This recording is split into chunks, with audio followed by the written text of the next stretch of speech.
How to sharpen a chainsaw. So what I always do is, well, I usually have a mark on here, but at the moment I don't have a marker. So you'll see.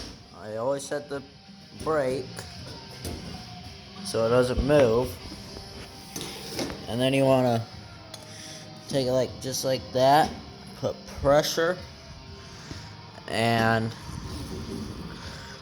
do that.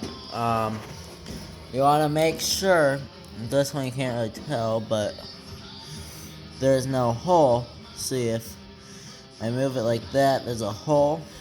You always want to go along the tooth. Only go one way.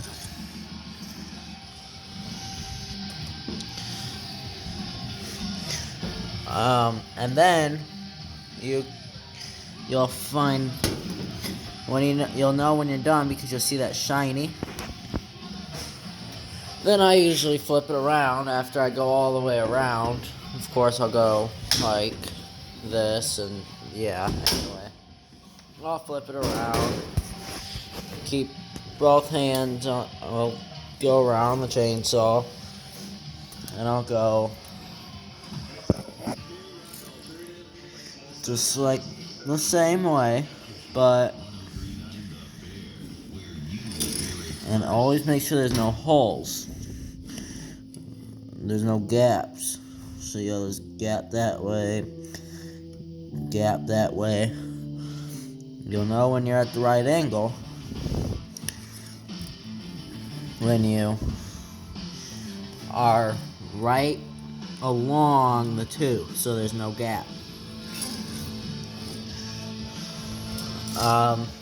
You'll also want to make sure you push down. I've seen a lot of people not push down, and it will cut away the tooth, and then you won't have any sharpness, because you won't be able to sharpen anymore, because the top of the tooth will be gone.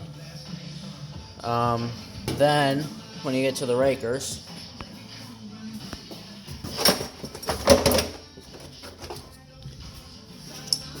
you want to put it just like that, so that this part and this part are over the tooth. And the only thing in this slot here is the raker. And then you'll go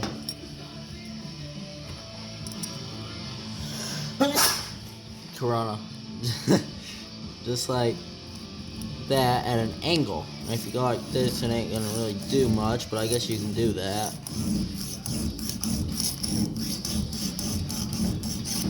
I always do it at an angle.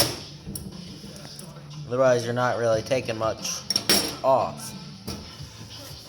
And you'll know when it's done is because it'll be level with that, and you'll feel the file. It won't cut anymore. This thing, yeah, there it goes. This one could probably be sharpened a little more, but not really much more. That's all for the sharpening chainsaw tutorial.